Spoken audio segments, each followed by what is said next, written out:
तो आज के इस वीडियो में मैं बात करने वाला हूं पाली प्राकृत भाषा और संस्कृत भाषा के बारे में।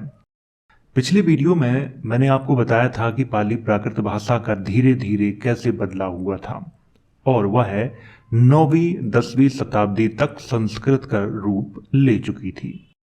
इस वीडियो में मैं बहुत सारे तथ्यों पर विस्तृत रूप से चर्चा करने वाला हूं, जैसे पाली प्राकृत भाषा को कैसे सीखें। उसके लिए मैं कुछ व्याकरण की भी चर्चा इस वीडियो में करूंगा। संस्कृत भाषा पर भी बात करूंगा, पाणिनि पर भी बात करूंगा और पाणिनि के अष्टाध्यायी पर भी बात करूंगा। तो ये वीडियो आप लोगों के लिए बहुत ही खास होने वाला है, इसीलिए वीडियो को पूरा देखने के बाद ही आप लोग कमेंट करें। आप लोगों के लिए एक सूचना भी है, ये वीडियो किसी भी व्यक्ति, धर्म, समाज, वंश, परंपरा आदि को नीचा दिखाने या फिर उनकी भावनाओं को आहत करने के लिए नहीं बनाया गया है तथा इस वीडियो का संबंध राजनीति से भी नहीं है, तो कृपया इसे राजनीति से जोड़ने का प्रयास ना करें। ये वीडियो सिर्फ जानकारी की दृष्टि से बनाया गया है। तो आइए इस वीडियो की शुरुआत करते हैं। तो सबसे पहले बात करते हैं धम्म लिपि या कहें बंभी लिपि या कहें ब्राह्मी लिपि के अक्षरों पर। कौन सा अक्षर कैसा बनता है ये हम इसमें देखेंगे। तो आपको ये अक्षर दिखाई दे रहा होगा, ये क्या है? ये है छोटा आ। आपको ध्यान रखना है, मैं आपको क्या सिखाने वाला हूं, ब्राह्मी लिपि के अक्षर सिखाने वाला हूं। क्यों सिखाने वाला हूं? ताकि आप लोग स्वयं सम्राट अशोक के अभिलेख पढ़ सकें, उन अभिलेखों में क्या लिखा हुआ है ये जान सकें। तो चलिए, अब आप इसको सीख गए होंगे कि क्या है ये छोटा आ और ये क्या है बड़ा आ। तो बड़ा आ दो प्रकार का बनता है, यहाँ पे आपको ध्यान रखना है कि दो प्रकार का, एक तो ऐसा बनता है और एक ऐसा बनता है। तो आप छोटा आ और बड़ा आ दोनों समझ गए होंगे कि ये कैसे बनते हैं। अब बात करते हैं ये तीन बिंदुओं के बारे में। ये तीन बिंदु आपको दिखाई दे रहे होंगे, इनको देखिए, इनको देखिए और इनको देखिए। तो ये क्या है? छोटी ई है ये। अब यहां पर मैं थोड़ी सी बात करने वाला हूं। अब आप इन तीन बिंदुओं को ध्यान से देखिए। इनको देखकर आपको क्या लग रहा है? कुछ समझ में आ रहा है? नहीं आ रहा है? चलिए मैं आपको बताता हूं। ये तीन बिंदु पुराने जमाने की महिलाएं अपने ठोड़ी पर यानी निचले वाले होंठ के नीचे बनवाती थी। आपको याद है? आजकल भी कुछ लड़कियां फैशन के तौर पर इसे बनवाती हैं, लेकिन वो इसका मतलब नहीं जानती हैं। इसका मतलब क्या होता है? ये ब्राह्मी लिपि की ई है और इसका मतलब है स्त्री। स्त्री को सूचित करने वाला ये चिन्ह भी माना जाता है। तो आपको ध्यान रखना है कि ब्राह्मी लिपि में ई कैसी बनती है? ये तीन बिंदु की तरह बनती है, बस उसकी पोजीशन है वो चेंज हो जाती है, कभी इधर हो जाती है, कभी इधर हो जाती है, कभी इधर हो जाती है। बस इतना आपको यहाँ पे अच्छे से समझना है। अब बड़ी ई कैसी बनती है? बड़ी ई ऐसी बनती है, जी चार बिंदु हैं, इस तरह की बड़ी ई बनती है। और छोटा ऊ, अब आप इसको ध्यान से देखिए कि छोटा ऊ एल की तरह बना हुआ है ये, और बड़ा ऊ कैसा बना हुआ है? इस तरह का बना हुआ है। तो बड़ा ऊ और छोटा ऊ में ज्यादा फर्क नहीं है, छोटा सा एक यहाँ पर डंडा लगा दिया है, बस दोनों एक जैसे हैं। तो बस आपको इन्हें ध्यान रखना है। अब बात करते हैं ए पर कि ए कैसा बनता है। तो दो तरह का बनता है, एक तो ऐसा बनता है, एक ऐसा बनता है। कुछ जगह आपको उल्टा भी दिखाई देगा ये, तो बस इसकी पोजीशन है वो चेंज हो जाती है और कुछ नहीं होता है, बस आपको इतना ध्यान रखना है। अब बात करते हैं आय पर कि आय कैसा बनता है। तो ये ऐसा बनता है, बस छोटा सा ऊपर डंडा लगा दिया है, बाद बाकी कोई भी अंतर नहीं है। तो ये है ए और ये है आय। आपको ये दोनों ध्यान रखने हैं अच्छे से, ये कैसे बनते हैं। और ये क्या है? ये है ओ और ये है आओ और ये है अंग। आपको ध्यान रखना है इनको कि ओ कैसा बना हुआ है। ये जेड की तरह का है लेकिन थोड़ा मिलता जुलता है, जेड अलग तरह का बनता है लेकिन उसी से कुछ ये मिलता जुलता है। तो ओ ऐसा बनता है। और आओ, आओ में थोड़ा सा यहाँ पे एक डंडा लगा दिया है, ज्यादा कोई अंतर नहीं है। तो ये ओ है, ये आओ है और ये है अंग। अंग में आपको यहाँ पे ध्यान रखना है कि बिंदी कहाँ पे है, यहाँ पे ऊपर है और यहाँ पे ये थोड़ा सा बगल में है, बस इसको ये ध्यान रखना है आपको यहाँ पे। तो अभी आपने इन अक्षरों को देखा, अब मैं आपको बिल्कुल सरल रूप में इन्हें समझा देता हूं। तो चलिए मैं आपको यहाँ पे समझा देता हूँ अच्छे से। तो ये क्या है, छोटा आ है ये, और ये क्या है, बड़ा आ। कितने प्रकार का है ये, 2 प्रकार का है। छोटी ई मैंने उस तरफ कितने प्रकार की बताई थी, 4 प्रकार की। ये प्रकार कुछ नहीं है, आपको ध्यान देना है कि उनकी पोजीशन चेंज हो जाती है और कुछ भी नहीं है, बस आपको इतना ही याद रखना है। ये 3 बिंदु हैं, ये इधर हो जाएंगे या ये इधर हो जाएंगे या ये उल्टे हो जाएंगे, बस इन 3 बिंदुओं को याद रखना है। इसका मतलब है छोटी ई, बड़ी ई 4 बिंदु हैं, और छोटा ऊ ये एल की तरह है, और ये बड़ा ऊ ए ऐ ओ औ, और ये है अंग। आपको यहां पे ध्यान रखना है कि मूल में केवल ये 8 ही थे। एक तो छोटा आ था, बड़ा आ, छोटी ई, बड़ी ई, छोटा ऊ, बड़ा ऊ, ए और ओ। यहां पे आय और औ ये बाद में जोड़े गए हैं, आपको ये ध्यान रखना है, ये दोनों अक्षर बाद में आए हैं। लेकिन कुछ लोग क्या करते हैं, जब भी ब्राह्मी लिपि के अक्षरों को पढ़ाते हैं तो इनको जोड़ लेते हैं। कुछ लोग क्या करते हैं कि इनको नहीं जोड़ते हैं। और एक बात आपको और ध्यान रखनी है कि जो अनुस्वर है, जो यहाँ पे ये अनुस्वर है, इसे ब्राह्मी लिपि में स्वरों में काउंट नहीं किया जाता है, इसे व्यंजन में जाके काउंट किया जाता है। ये भी आपको यहाँ पे ध्यान रखना है। और विसर्ग होता नहीं है, जैसे ये है ये विसर्ग, तो ये विसर्ग होता ही नहीं है, ब्राह्मी लिपि में नहीं होता है ये।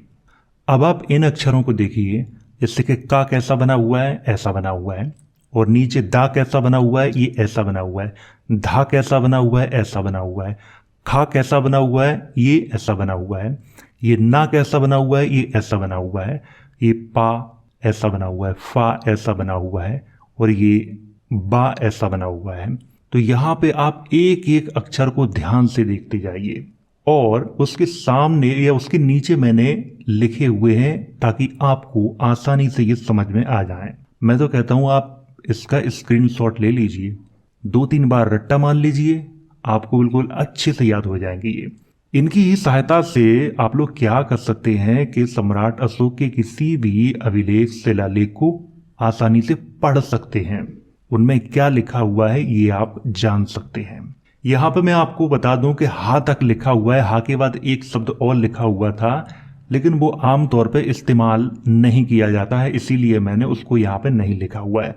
और हा के बाद है नहीं कोई अक्षर, जैसे कि ये ऋषि वाला रा है, ये है नहीं, और ये श्री वाला जो सा है ये भी नहीं है, और ये वाला सा, हाँ ये वाला सा तो एक जगह मिलता है।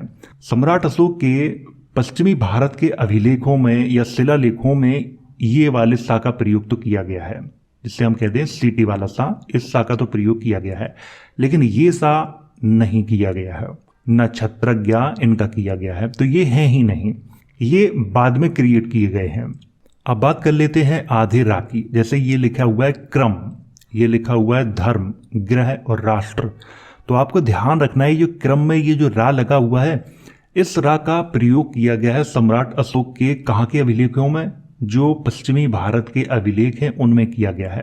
उत्तरी भारत के अभिलेखों में या कहें इस तरफ के अभिलेखों में ये रा का प्रयोग नहीं किया गया है। आपको ये चीज विशेष तौर पर याद रखनी है। तो ये साका और ये आधे रा का प्रयोग पश्चिमी भारत में किया गया है, लेकिन जो धर्म में जो ऊपर रा लगा हुआ है, इस रा का प्रयोग नहीं किया गया है। और ग्रह में जो नीचे रा का प्रयोग किया गया है, इसका भी नहीं किया गया है। और यहां पर जो राष्ट्र शब्द लिखा हुआ है, इसमें जिस रा का प्रयोग किया गया है, इसका भी नहीं किया गया है। हाँ, ऐसा हो सकता है कि सम्राट अशोक के और भविष्य में अभिलेखों की खोज की जाए, उनमें मिले, ऐसा संभव है, लेकिन अब तक जितने मिले हुए हैं उनमें ये नहीं मिले हुए हैं। ना तो ये ऋषि वाला रा, ना ये श्री वाला, और ना ये वाला, ना छत्रज्ञा, ये नहीं मिले हुए, लेकिन इनको बाद में क्रिएट किया गया है, ये इसकी जानकारी मैं आपको दे रहा हूं। और सम्राट अशोक के अभिलेखों और शिलालेखों में विसर्ग का भी प्रयोग नहीं किया गया है। तो अब यहाँ पे एक प्रश्न उठता है जो कि बहुत ही महत्वपूर्ण है। क्या कोई व्यक्ति संस्कृत को अगर ब्राह्मी लिपि में लिखना चाहे तो वो लिख सकता है? हाँ, लिख सकता है, लेकिन बहुत सी अशुद्धियां आ जाएंगी। जैसे रा ऋषि का ये तो है नहीं, उसमें ये छत्रज्ञा है नहीं, विसर्ग तो है नहीं, तो इसके लिए नए अक्षरों का निर्माण करना पड़ेगा। कुछ लोगों ने किए भी है, तब जाके कहीं आप ब्राह्मी लिपि में संस्कृत को लिख पाएंगे। और ऐसी बात बिल्कुल नहीं है कि किसी भी भाषा को किसी दूसरी लिपि में नहीं लिखा जा सकता है, बिल्कुल लिखा जा सकता है। लेकिन संस्कृत को अभी तक मैंने किसी विद्वान को ऐसा नहीं देखा है कि उसने ब्राह्मी लिपि में लिखा हो। और ये भी आपको ध्यान रखनी है कि आज की जो हमारी संस्कृत है, इसको हम अगर ब्राह्मी लिपि में लिखने का प्रयास करेंगे तो अनेक अशुद्धियां आ जाएंगी। इसीलिए उसे देवनागरी लिपि में ही लिखना सबसे उचित रहेगा, और है इसीलिए उसे देवनागरी लिपि में ही लिखा जाता है। अगर वो ब्राह्मी लिपि के लिए परफेक्ट होती तो देवनागरी लिपि का निर्माण क्यों किया जाता? इसीलिए देवनागरी लिपि का निर्माण किया गया था क्योंकि वो ब्राह्मी लिपि के लिए परफेक्ट नहीं थी। बस इतनी सी बात आप लोगों को समझ में नहीं आ रही है। अभी मैं इसकी चर्चा आगे करने वाला हूं, तब मैं आपको इस विषय में अच्छे से समझा दूंगा। लेकिन इसको आप समझ गए होंगे कि ये कौन सा अक्षर कैसे बनता है। आपको ये चीज बहुत अच्छे से ध्यान रखनी होगी और स्क्रीनशॉट ले लीजिए इसका, ये मैं फिर से कह रहा हूं। आइए अब बात करते हैं मात्राओं पर, क्योंकि मात्राओं के बिना आप किसी भी अभिलेख या शिलालेख को नहीं पढ़ सकते और ना ही इसको आप अच्छे से लिख सकते हो। मात्राएं आना बहुत जरूरी है। तो मात्राओं पे यहाँ पे बात कर लेते हैं। जैसे का कैसा बनता है, इस तरह का बनता है। और का पे अगर हमें आ का डंडा लगाना है तो ये मैंने रेड रेड लगाया है यहाँ पे, आपको ये ध्यान रखना है। छोटी ई की मात्रा लगानी है तो ये इस तरह की लगेगी, बड़ी ई की मात्रा लगानी है तो ये इस तरह की लगेगी, और छोटा ऊ की मात्रा लगानी है तो ये इस तरह की लगेगी, और बड़ा ऊ की मात्रा लगानी है तो ये इस तरह की लगेगी, और ए की मात्रा लगानी है तो ये इस तरह की लगेगी, और ए की मात्रा लगानी है तो ये इस तरह की लगेगी, और ओ की मात्रा लगानी है तो ये इस तरह की लगेगी, और औ की मात्रा लगानी है तो ये इस तरह की लगानी है, और अंक की बिंदी अगर लगानी है तो ये यहां पे लगेगी। आपको ये ध्यान रखना है कि जैसे हम हिंदी लिखते हैं तो अंक की बिंदी कहाँ लगाते हैं, अक्षर के ऊपर लगाते हैं, लेकिन यहाँ पे ऊपर नहीं, थोड़ी सी बगल में लगाई जाती है। ये बात आपको ध्यान रखनी है। तो उम्मीद है ये आपको समझ में आ गया होगा। मैं तो कहता हूँ इसका भी स्क्रीनशॉट आप ले लीजिए ताकि ये अच्छे से आपको समझ में आ जाए। अब मैं यहाँ पे कुछ नाम लिखता हूँ ताकि आपको अच्छे से समझ में आ जाए। जैसे मैंने लिखा ये हमारा अतीत, जो कि मेरे चैनल का नाम है। इसको कैसे लिखेंगे, इसको हम ऐसे लिखेंगे। जैसे ये बना हुआ है हा, और ये बना हुआ है माँ, और माँ पे एक छोटा सा डंडा लगा हुआ है, ये आपको दिखाई दे रहा होगा क्योंकि यहाँ पे ये डंडा लगा हुआ है। ये है रा पे भी एक छोटा सा डंडा लगा हुआ है। तो ये क्या लिखा है, हमारा अतीत। आ कैसा बनता है, ऐसा बनता है। ये ता जैसे उल्टी जो बाई है ना, इस तरह का बना हुआ है, और बड़ी ई की मात्रा कैसी लगी हुई है, ऐसी लगी हुई है, और ऐसी ही मैंने यहाँ पे लगाई है। आपको ये ध्यान रखना है, रेड रेड मैंने ये लगाई हुई है। तो क्या लिखा है, ये हमारा अतीत। अब किसी का नाम है जैसे अजीत, उसको कैसे लिखेंगे, उसको हम ऐसे लिखेंगे। ये बना हुआ है आ, और ये बना हुआ है जा, और जा पे बड़ी ई की मात्रा लगाई है, और ये बना हुआ है ता। तो ये इस तरह से लिखा जाएगा अजीत। अब मान लो वासुदेव लिखना है हमें, कैसे लिखेंगे, चलिए सामने देखिए। ये क्या है, वा, और डंडा लगा दिया मैंने, और ये है सा पे छोटू ऊ की मात्रा लगा दी है नीचे। इसके बाद दा पे ए की मात्रा लगा दी है। ए की मात्रा आप देख सकते हो ऊपर हमने कैसे लगाई है ये, और ये है फिर से वा, क्या हो गया, वासुदेव। तो आप धीरे धीरे इनकी प्रैक्टिस करेंगे और जो अक्षर लिखे हुए हैं उनको पहचानेंगे। आप आसानी से सम्राट अशोक के किसी भी शिलालेख को, अभिलेख को आप पढ़ सकते हैं। तो उम्मीद है अब आप ये समझ गए होंगे। अब बात करते हैं संख्याओं पर। ये बहुत ही महत्वपूर्ण है, इनको आपको बहुत अच्छे से याद रखना है। इसका भी स्क्रीनशॉट ले लीजिए, ये भी बहुत जरूरी है। सम्राट अशोक के शासनकाल में, या कहें कि उनके समय में, 0 कैसा बनता था, ऐसा बनता था, और 1 कैसा बनता था, ऐसा बनता था, 2 ऐसा बनता था, 3 ऐसा बनता था, 4 ऐसा, 5 ऐसा, 6 ऐसा, 7 ऐसा, 8 ऐसा, और 9 ऐसा बनता था। मैंने लिखा हुआ है उसके सामने। और गुप्त काल में 0 कैसा बनता था, ऐसा, 1 ऐसा, 2 ऐसा, 3 ऐसा, 4 ऐसा, 5 ऐसा, 6 ऐसा, 7 ऐसा, 8 ऐसा, और 9 ऐसा। हाँ, अब देवनागरी लिपि में 0 कैसा बनता है, ऐसा बनता है, जैसा आजकल हम बनाते हैं। 1 ऐसा बनता है, 2 ऐसा बनता है, 3 ऐसा बनता है, 4 ऐसा बनता है, 5 ऐसा बनता है, 6 ऐसा बनता है, 7 ऐसा बनता है, 8 ऐसा बनता है, और 9 ऐसा बनता है। देवनागरी लिपि में तो हम आराम से समझ जाएंगे क्योंकि हम देवनागरी लिपि का प्रयोग करते हैं। लेकिन अशोककालीन और गुप्तकालीन समय में किस तरह के ये बनते थे उसको समझना थोड़ा सा कठिन काम है। और वो मैंने आपको यहाँ पे अच्छे से समझाया है, बिल्कुल सरल रूप में इसको समझाया है ताकि आपको अच्छे से ये चीज समझ में आ जाए, कहीं भी आपको कोई कंफ्यूजन पैदा ना हो। अब बात करते हैं कि अशोक के काल में 10 कैसा लिखा जाता था। नीचे आ जाइए, ये आप देख रहे हैं अशोक के काल में 10 ऐसा लिखा जाता था, अशोक के काल में 20 ऐसा लिखा जाता था, अशोक के काल में 30 ऐसा लिखा जाता था, 40 ऐसा लिखा जाता था, 50 ऐसा लिखा जाता था, 60 ऐसा लिखा जाता था, 70 ऐसा लिखा जाता था, 80 ऐसा लिखा जाता था और 90 ऐसा लिखा जाता था और 100 ऐसा लिखा जाता था। जैसे आज हम 100 लिखते हैं तो इस तरह का 100 लिखा जाता था। अब आप बताइए कि इनको देख के आपको कैसा लग रहा है। दिमाग सुन्न हो गया होगा, इतना तो मैं जानता हूं। कुछ लोगों ने तो ये पहली बार देखे होंगे। जो भी आपका प्रश्न है तो वो आप कमेंट बॉक्स में मुझसे पूछ सकते हैं। मैं जानता हूं बहुत सारे प्रश्न आपके दिमाग में चालू हो चुके होंगे। ये तो मैंने बिल्कुल बेसिक जानकारी आपको दी है, बहुत बेसिक है ब्राह्मी लिपि के बारे में। जब मैं और आपको जानकारी दूंगा तब और आपको जानकारी प्राप्त होगी।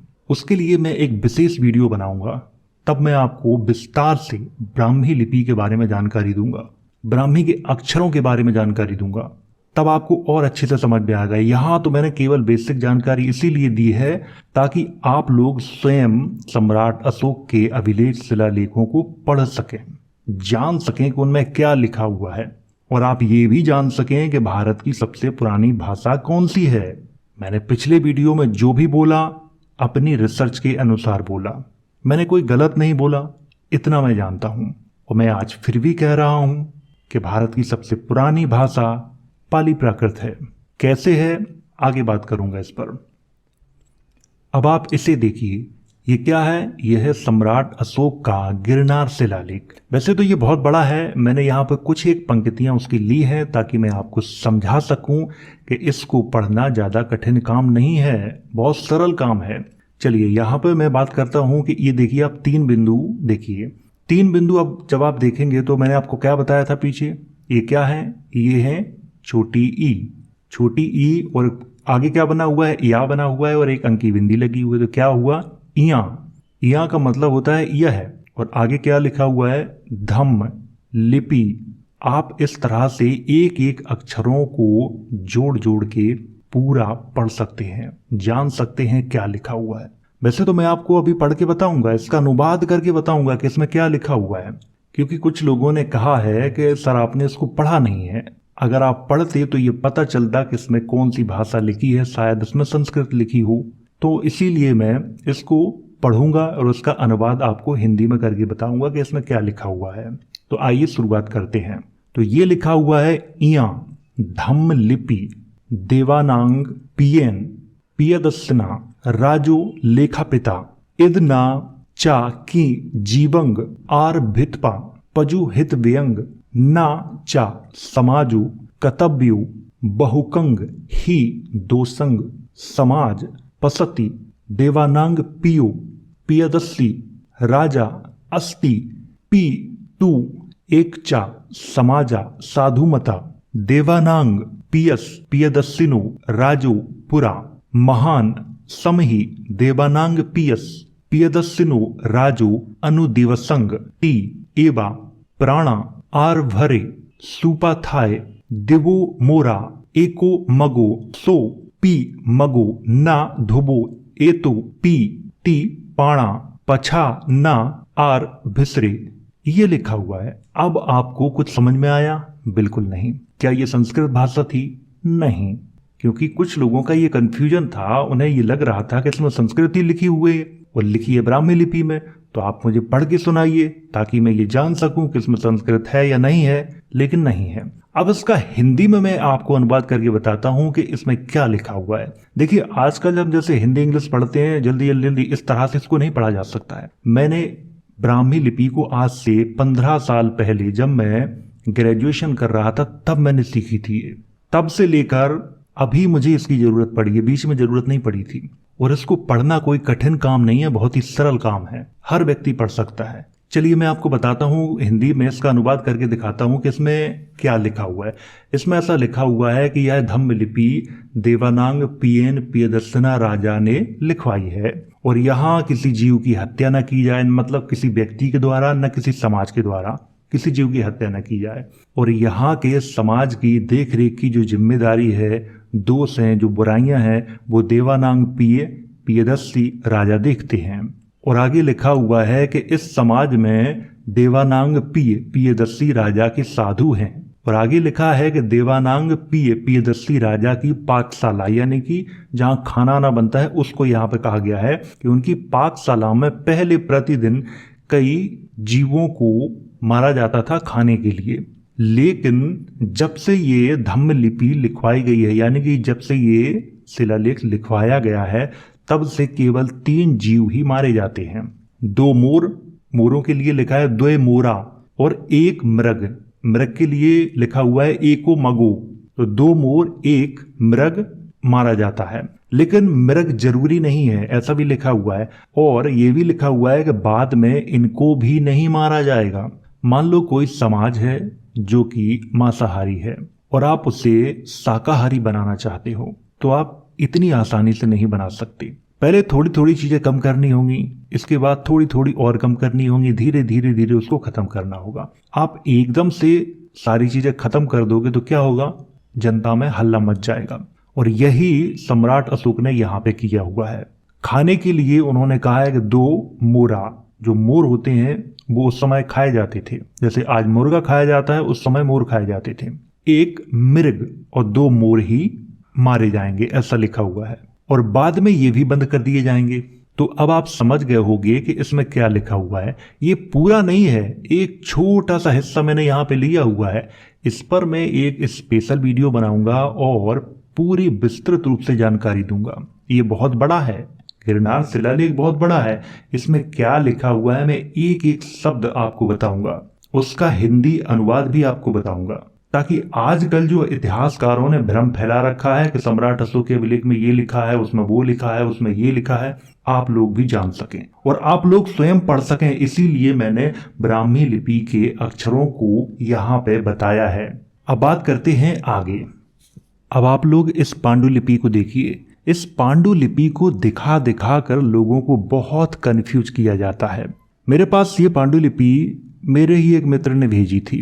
कहा था कि आपने अपनी वीडियो में ऐसा बताया है कि संस्कृत भाषा 9वीं 10वीं शताब्दी से शुरू हुई है, लेकिन ये पांडुलिपि तो बहुत पुरानी है, अष्टाध्यायी की है, पाणिनि की है, और पाणिनि 600 ईसा पूर्व में हुए, ऐसा उसने मुझसे कहा था। मैंने इसके बारे में पता किया, वैसे तो मुझे पता था, मैंने और पता किया मैंने कि कोई नई जानकारी प्राप्त हुई होगी। तो इसके बारे में कुछ अजीब ही जानकारी मुझे मिली और वो जानकारी मैं आप सबके साथ शेयर करने वाला हूं। आइए इस पर बात करते हैं। अब आप इसको देखिए, ये क्या है? ये है विकिपीडिया। मैंने इस पांडुलिपि को देखा कि इन्होंने ये पांडुलिपि कहाँ से ली है। तो ये पांडुलिपि आप जो देख रहे हो बिल्कुल सेम है, कोई अलग नहीं है, बिल्कुल सेम है। नीचे क्या लिखा हुआ है? पाणिनि के अष्टाध्यायी की 17वीं शताब्दी की एक पांडुलिपि। अब मैं आपको इसको दिखाता हूं बड़ा करके, ये देखिए, यही है, बिल्कुल सेम यही है। अब यहाँ पे तो लिखा है ये 17वीं शताब्दी की, और लोग कहते हैं 600 ईसा पूर्व की, कुछ लोग कहते हैं 5000 ईसा पूर्व की। एक भाई ने तो ये कमेंट करके कहा है कि 1,96,00,000 ईसा पूर्व की। कुछ लोग 20,000 ईसा पूर्व की, कुछ लोग 4,000 ईसा पूर्व की, कुछ लोग कहते हैं 520 ईसा पूर्व की। अब कौन सही है कौन गलत है इसकी तो पुष्टि मैं खुद नहीं कर पाऊंगा। इस पर थोड़ी सी बात कर लेते हैं यहाँ पे। तो ये जो पांडुलिपि है इसके बारे में बहुत भ्रम फैलाया गया है और ये 17वीं शताब्दी की है, ज्यादा पुरानी नहीं है। अभी मैं आपको अष्टाध्यायी खुद दिखाने वाला हूं, उस पर भी मैं बात करने वाला हूं, लेकिन उससे पहले पाणिनि पर थोड़ी सी मैं बात करना चाहता हूं। ऐसा यहाँ पे लिखा हुआ है 700 ईसा पूर्व लिखा हुआ है इनका जन्म। कुछ लोग बताते हैं 520 ईसा पूर्व, कुछ लोग 600 ईसा पूर्व, यहाँ पे 720 ईसा पूर्व। ये मैं नहीं कह रहा हूं, ये विकिपीडिया खुद कह रहा है। अब विकिपीडिया पे जानकारी गलत है या सही है उसकी पुष्टि कोई नहीं कर सकता। अब इनका जन्म मान लेते हैं, मैं मान के चलता हूं कि इनका जन्म 600 ईसा पूर्व में या 700 ईसा पूर्व में हुआ था। कहां पे हुआ था? गांधार में। गांधार कहां है? अफगानिस्तान में। पाकिस्तान और अफगानिस्तान में उधर गांधार है। अब आप मुझे बताइए कि 600 ईसा पूर्व में गांधार पर किसका राज्य था? क्या कोई मुझे बता सकता है इस बारे में? क्योंकि इतिहास के अनुसार वहां पे ईरानी राजाओं का अधिकार था और उन्हीं के क्षेत्र में ये आता था। इतना मैं जानता हूं क्योंकि ईरान का प्राचीन इतिहास मैंने पढ़ा है। और भारत के इतिहास में सबसे पहले राजा कौन हुए? चंद्रगुप्त मौर्य हुए। उनका राज अफगानिस्तान और ईरान तक उनकी सीमाएं लगती थीं। किसने दिया था? वो सेल्यूकस निकेटर ने दिया था दहेज के रूप में। इसके बाद अशोक के काल में अखंड भारत हुआ। उससे पहले तो नहीं हुआ, लेकिन पाणिनि 600 ईसा पूर्व में हुए। और उस समय का जहां हम इतिहास पढ़ते हैं, कहाँ का? ईरान का। तो ईरानी राजा अधिकार में अपने में बताते हैं उस वाले क्षेत्र को, और यहाँ पे हम कुछ और ही पढ़ रहे हैं। इतिहासकारों ने हमारा जो माइंड है ना, इतना फ्यूज कर दिया है, इतना फ्यूज कर दिया है कि हमारे अंदर की जो सोचने की क्षमता है वो बिल्कुल खत्म हो गई है।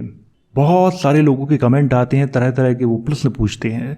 हर व्यक्ति के प्रश्न का उत्तर देना मुमकिन नहीं है। मैं जॉब करता हूँ, मैं कोई यूट्यूबर नहीं हूँ कि 24 घंटा इस पर नजरें अड़ाए बैठा रहूं और मैं आपका रिप्लाई देता रहूं। बिल्कुल नहीं है, संभव नहीं है। मैं हफ्ते में सिर्फ एक ही वीडियो क्यों डालता हूं? यही कारण है। 1-1.5 घंटे का टाइम मुझे बड़ी मुश्किल से डेली मिल पाता है, तब जाके वीडियो क्रिएट कर पाता हूं, तब जाके अपलोड कर पाता हूं। तो आपको यहाँ पे ध्यान रखना है पाणिनि के बारे में। और एक बात मैं आपको और बताना चाहता हूं कि अगर आप भारत का इतिहास जानना चाहते हैं, असली इतिहास, तो आप क्या करिए कि प्राचीन इतिहास जो ईरान का है उसे पढ़िए। आप पूरा जो इतिहास है वो आपको समझ में आ जाएगा, क्योंकि भारत के प्राचीन इतिहास की शुरुआत ही ईरान से होती है।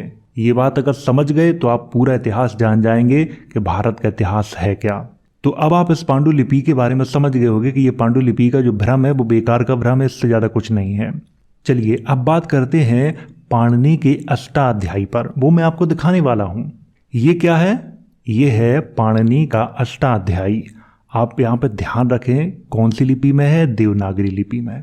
ये लिपि कब आई, इसके बारे में आप लोग खुद पता कर लेना कि देवनागरी लिपि कब आई, क्योंकि मैं बताऊंगा तो कुछ लोगों को फिर भी बुराई लग जाता है कि ऐसा कैसे कह रहे हो सर, ऐसा कैसे कह रहे हो। देखिए, मैं किसी द्वेष भावना से नहीं कह रहा हूँ, ना मेरा कोई यहाँ पे दुश्मन है। जो सच है मैं वही आपको बता रहा हूँ। इतिहासकारों ने हमारे अंदर भ्रम पैदा कर दिया है इतिहास के नाम पे। अभी ये बहुत चर्चाओं में है। क्यों? क्योंकि कैम्ब्रिज यूनिवर्सिटी का कोई छात्र है, पोपट करके, मुझे पूरा नाम उनका पता नहीं है, लेकिन कुछ लोगों ने उनके बारे में मुझे जानकारी अभी दी थी कि उन्होंने क्या किया है कि अष्टाध्यायी में जो व्याकरण की चर्चा की गई है उसकी गुत्थी को सुलझा दिया है। ये तो बहुत अच्छी बात है। तो इससे अब लोग कह रहे हैं कि देखिए संस्कृत कितनी पुरानी है। अरे सर, इससे ये साबित नहीं होता है कि संस्कृत बहुत अधिक पुरानी है। उसने ये नहीं कहा है कि मैंने ये साबित कर दिया है कि संस्कृत भाषा पाली प्राकृत से पुरानी है। ये साबित नहीं हुआ है इससे।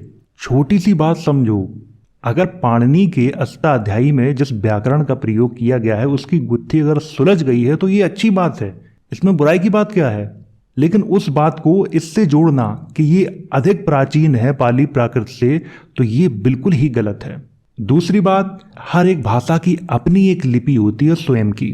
जैसे हम इंग्लिश लिखते हैं तो कौन सी लिपि में लिखते हैं? रोमन लिपि में। हम हिंदी भी रोमन लिपि में लिख सकते हैं, लेकिन हम आमतौर पे क्यों नहीं लिखते हैं? क्योंकि वो उसकी मूल लिपि नहीं है। हिंदी की मूल लिपि क्या है? देवनागरी। संस्कृत की मूल लिपि क्या है? देवनागरी। हर एक भाषा की अपनी एक मूल लिपि होती है। बिल्कुल सरल रूप में आपको समझा देता हूं कि जन्म देने वाली जो माँ होती है ना, वो वास्तविक माँ होती है, और पालने वाली जो माँ होती है, माँ वो भी होती है, लेकिन वो वास्तविक माँ नहीं बन सकती। इसी तरह से किसी भाषा को अन्य लिपियों में लिखा जा सकता है, लेकिन उसकी जो वास्तविक लिपि होती है वो वास्तविक होती है। वो भाषा उसी के लिए सुटेबल होती है। इसी तरह से संस्कृत भाषा देवनागरी में ही लिखी जाती है। इस बात को आप समझो। और देवनागरी लिपि कब आई इसके बारे में आप लोग खुद पता कर लेना। मैं कोई संस्कृत का विरोधी नहीं हूं, ना मैं किसी धर्म का विरोधी हूं, ना मैं किसी जात का विरोधी हूं, ना किसी व्यक्ति का विरोधी हूं। तो चलिए अब बात करते हैं यहाँ पे अष्टाध्यायी के बारे में। अष्टाध्यायी, और ये कौन सी लिपि में है? देवनागरी लिपि में। मैं इसका एक एक पेज आपको दिखाने वाला हूं। करीब यहाँ पे तो 90 पेज लिखे हुए हैं, लेकिन लगभग 88 पेज हैं इसमें। चलिए आपको दिखाता हूं। ये देखिए, जब भी संस्कृत की बात की जाएगी तो यही आपको दिखाए जाते हैं। जब भी पाणिनि की बात की जाएगी तो यही आपको दिखाए जाते हैं। आप खुद देख लीजिए इसमें कौन सी लिपि है? देवनागरी। भाषा संस्कृत। देखते चलिए, 7, 8 पेज, 9 पेज, 10 पेज, 11, मैं धीरे धीरे करके आपको सारे पेज दिखा दूंगा ताकि आपको कोई डाउट ना रहे।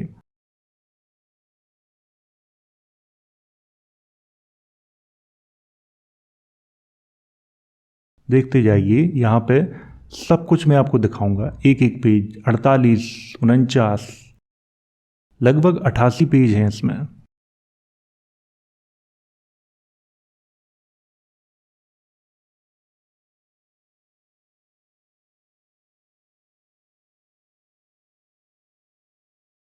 तो ये है इसका आखिरी, इसके बाद इसमें कोई पेज है नहीं। और इस पे लेमिनेशन भी किया गया है, आप लोग ध्यान से देखिए, इस पे लेमिनेशन किया गया है इसके हर पेज का। तो अब आप समझ गए होंगे अच्छे से ये देवनागरी लिपि में है। अब इस पर थोड़ी बात कर लेते हैं। ये क्या है? ये है डाक टिकट। किसने जारी किया था? भारत सरकार ने। पाणिनि का डाक टिकट है ये। आपको इसे देख के कुछ लग रहा है? क्या समझ में आ रहा है? ध्यान से देखो, कुछ भी समझ में नहीं आ रहा होगा। चलिए मैं आपको बताता हूं। आप पाणिनि के पीछे देखो क्या लिखा हुआ है, ये कौन सी भाषा में लिखा हुआ है ये? क्योंकि पाणिनि तो संस्कृत जानते थे, तो फिर यहाँ पर संस्कृत का प्रयोग क्यों नहीं किया गया है? ये कौन सी भाषा है, कौन सी लिपि है, बताएंगे आप मुझे, या कोई बताएगा मुझे कि भारत सरकार ने यहाँ पर संस्कृत का प्रयोग क्यों नहीं किया? अभी मैंने इनकी चर्चा पीछे की है, वीडियो पीछे करके आप देख सकते हो, अभी मैंने की है। ये बात सिर्फ आम जनता तक नहीं पहुंचती है, क्योंकि हर बात आम जनता तक पहुंचाना जरूरी नहीं है। आम जनता बेचारी भ्रमित रहती है। अब यहाँ पर मैं एक तथ्य की और चर्चा करना चाहता हूं। वो क्या है? संस्कृत के बारे में। संस्कृत का अर्थ क्या होता है, क्या आप जानते हैं? संस्कृत का अर्थ होता है जिसका संस्कार किया गया हो, अर्थात सुधारी हुई भाषा। तो ये बताइए कि कौन सी ऐसी भाषा थी जिसमें सुधार करके संस्कृत बनाई गई थी, या जिसका संस्कार करके संस्कृत बनाई गई थी? कौन सी ऐसी भाषा थी? कोई मुझे इसका जवाब देगा? नहीं। तो वो थी पाली प्राकृत। मैंने पिछले वीडियो में भी आपसे कहा था कि सम्राट अशोक के शासनकाल के बाद हमारे देश में यवनों ने आक्रमण किया, शकों ने आक्रमण किया, पहलूब ने आक्रमण किया, कुषाणों ने आक्रमण किया, हुणों ने आक्रमण किया। इन आक्रमणकारियों की जो भाषाओं के शब्द हैं पाली प्राकृत में शामिल होते गए, भाषा का रूप परिवर्तित होता गया। हुणों के आक्रमण के बाद भाषा का रूप बहुत ज्यादा परिवर्तित होना शुरू हो गया था, और 9वीं 10वीं शताब्दी आते आते पाली प्राकृत संस्कृत का रूप धारण कर लेती है, या कहें कि इसी को संस्कारित करके संस्कृत बनाई गई थी। ये मैं फिर से कह रहा हूं ये बात। अगर आपको लगता है कि ऐसा नहीं है, क्योंकि इतिहासकार क्या करते हैं कि गुप्त काल के जो शिलालेख हैं उनको भी वो संस्कृत का बताते हैं। चलो मैं भी मान लेता हूं कि वो संस्कृत के हैं, थोड़ी देर के लिए मान लेता हूं, तब भी संस्कृत जो भाषा है वो पाली प्राकृत से पुरानी नहीं साबित हो रही है। क्या कोई व्यक्ति ऐसा है जो किसी राजा के द्वारा लिखवाया गया संस्कृत भाषा में शिलालेख या अभिलेख, मैं किताब की बात नहीं करूंगा, ना किसी ग्रंथ की बात करूंगा, मैं शिलालेख और अभिलेख की बात करूंगा, पाली प्राकृत से पुराना दिखा दे? बिल्कुल नहीं, ये संभव ही नहीं है। इसी को तो समझना है, इसी को तो मैं समझा रहा हूं। सम्राट अशोक के शासनकाल में जीरो कैसा बनता था मैंने आपको दिखाया है, एक कैसा लिखा जाता था वो भी मैंने आपको दिखाया है, गुप्त काल में कैसा लिखा जाता था वो भी मैंने आपको दिखाया है। मेरे कुछ इतिहास के वीडियो ऐसे भी हैं जिन पे मैंने सामान्य चर्चा की है, वो प्रतियोगी परीक्षाओं वाले वीडियो हैं और वो मैं पहले बना चुका हूँ, स्टूडेंट्स के लिए हैं वो, और ये वीडियो उनके लिए हैं जो इतिहास के बारे में गहराई से जानना चाहते हैं, उनके लिए है ये वीडियो। अब कुछ लोग क्या करते हैं कि उन वीडियोस को देख के कमेंट करते हैं, कहते हैं कि सर आपने उस वीडियो में ऐसा बताया था, वो प्रतियोगी परीक्षाओं के लिए हैं और ये जानकारी बढ़ाने के लिए हैं। एक दो लोगों ने कमेंट करके ये भी कहा था कि सर समुद्रगुप्त ने प्रयाग प्रशस्ति में संस्कृत भाषा का प्रयोग किया है। तो मैं तो आपसे कहूँगा कि इंटरनेट पे आपको मिल जाएगी, देख लेना कौन सी भाषा का प्रयोग है उस पर, और चाहो तो मैं दिखा देता हूँ, आप सामने देख सकते हो, और आप ये भी देख सकते हो कि इसमें कौन सी भाषा का प्रयोग किया गया है। मानो या न मानो, लेकिन हमारे देश की सबसे पुरानी भाषा पाली प्राकृत ही है, संस्कृत बाद की भाषा है, इतना मैं कह सकता हूँ। और आप लोगों को अगर ब्राह्मी लिपि सीखनी है तो मैं एक बुक की लिंक डिस्क्रिप्शन बॉक्स और कमेंट बॉक्स दोनों जगह दे दूंगा, तो आप उसे मंगवा कर पढ़ सकते हो और सीख सकते हो। या फिर कुछ समय रुको, मैं खुद ही एक वीडियो बनाऊंगा इस पे, तो मैं वहां पे आपको अच्छे से सिखा दूंगा। लेकिन इस वीडियो में मैंने इतनी जानकारी दी है कि इससे आप किसी भी शिलालेख और अभिलेख को आसानी से पढ़ सकते हैं। तो वीडियो में बस इतना ही। अगर वीडियो अच्छा लगा हो तो इसे लाइक करें, शेयर करें। वीडियो देखने के लिए धन्यवाद।